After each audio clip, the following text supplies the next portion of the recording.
1665 में फैली black plague की खतरनाक बीमारी से बचने के बाद लंदन के लोगों ने सोचा भी न था कि उनकी ज़िंदगी और भी नर्क होने वाली है। यह घटना है 2 सितंबर 1666 की, जब किंग्स बेकरी, जो कि पुडिंग लेन लंदन ब्रिज के पास स्थित है, वहां अचानक से आग लग जाती है। वैसे तो आग लगना उस समय बड़ी ही आम बात थी, क्योंकि उस वक्त ज़्यादातर घर सूखी लकड़ी के हुआ करते थे। इसीलिए जब लंदन के मेयर सर थॉमस ब्लडवर्थ को नींद से जगाकर आग लगने की जानकारी दी गई, उन्होंने उसे गंभीरता से नहीं लिया।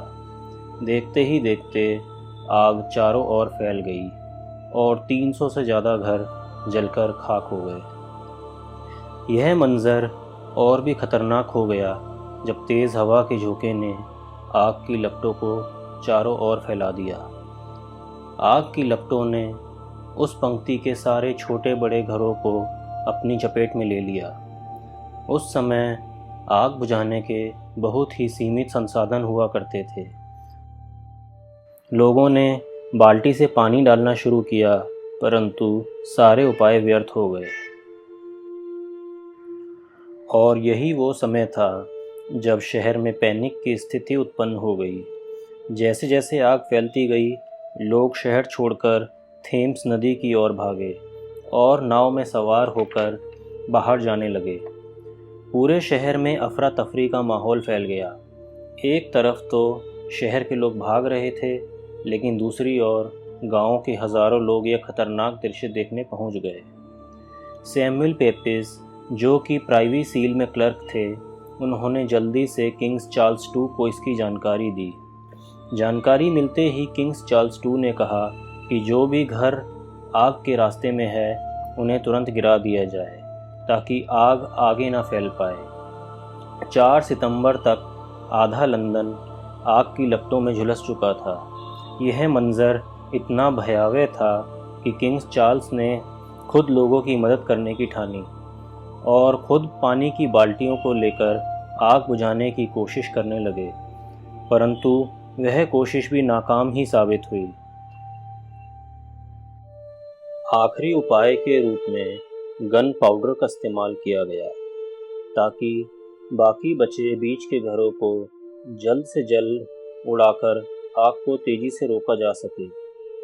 लेकिन गन पाउडर की वजह से आग और तेज़ी से धमाके के साथ फैलने लगी। धमाकों की आवाज़ से लोगों में भ्रम फैल गया कि फ्रेंच आक्रमण हो गया है, जिससे और भी ज़्यादा डर का माहौल फैल गया और लंदन में रह रहे रिफ्यूजीज़ को बाहर निकाला गया। इसी दौरान सेंट पॉल कैथेड्रल में भी आग फैल गई और उसकी छत पिघलकर गलियों में पानी की तरह बहने लगी और कैथेड्रल चर्च पूरी तरह से ध्वस्त हो गया। भाग्य से टावर ऑफ लंदन आग की चपेट में आने से बच गया और धीरे धीरे और इलाकों में भी आग काबू में आने लगी। 6 सितंबर तक पूरी आग बुझा दी गई, लेकिन तब तक आधे से ज़्यादा लंदन, जिसमें 13,000 से ज़्यादा घर और प्राचीन इमारतें शामिल थी, वह तबाह हो गई।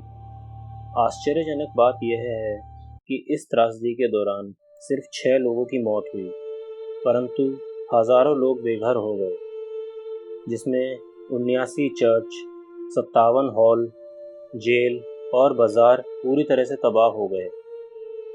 कहा जाता है कि इस घटना में 5 से 7 मिलियन पाउंड्स का नुकसान हुआ। किंग चार्ल्स II ने इनाम के रूप में फायर फाइटर्स को 100 गिनीज दी।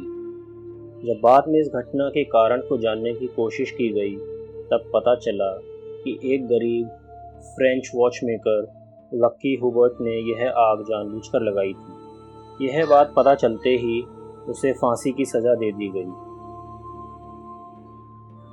जब इस बात की और गहराई से जांच की गई, तो पता चला कि घटना के वक्त हुबर्ट इंग्लैंड में ही नहीं था, बल्कि एडमिनिस्ट्रेशन ने उसे जानबूझकर फंसाया था, जिसका खुलासा एक किताब में भी किया गया है। और तो और यह भी पता चला कि इस त्रासदी में 6 नहीं बल्कि हज़ारों लोगों की मौत हुई। यूं तो द ग्रेट लंदन फायर एक त्रासदी थी, लेकिन कहीं ना कहीं इसने भीड़ भाड़ वाली गलियां और बीमारी फैलाने वाले इलाकों को जड़ से ख़त्म कर दिया। पुडिंग लेन, जहां से आग लगनी शुरू हुई थी, वहां एक इमारत तैयार की गई। सर क्रिस्टोफर रेन को लंदन के नए डिज़ाइन को तैयार करने का काम सौंपा गया और उन्होंने सेंट पॉल्स कैथेड्रल जैसे मास्टरपीस का निर्माण शुरू करवाया, जो कि 1675 में शुरू हुआ और 1711 में पूरा हुआ।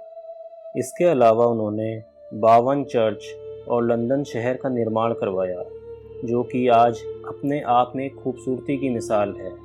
इस त्रासदी का एक मुख्य कारण यह भी था कि सारे घर आपस में जुड़े हुए थे और लकड़ी के बने हुए थे। इसीलिए सर क्रिस्टोफर रेन ने नए लंदन में घरों का निर्माण लकड़ी की बजाय ईंटों से करवाया और हर घर के बाद काफ़ी जगह छोड़ी ताकि इस तरह की घटना दोबारा न घटे।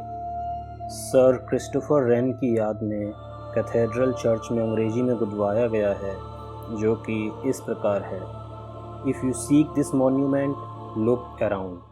तो दोस्तों, आपको यह कहानी कैसी लगी हमें कमेंट करके बताएं। इसी तरह की और इंटरेस्टिंग फैक्ट्स के लिए हमारे चैनल को सब्सक्राइब करें और नोटिफिकेशन बेल को प्रेस करें, ताकि जब भी हम नया वीडियो पोस्ट करें सबसे पहले आपको जानकारी मिले।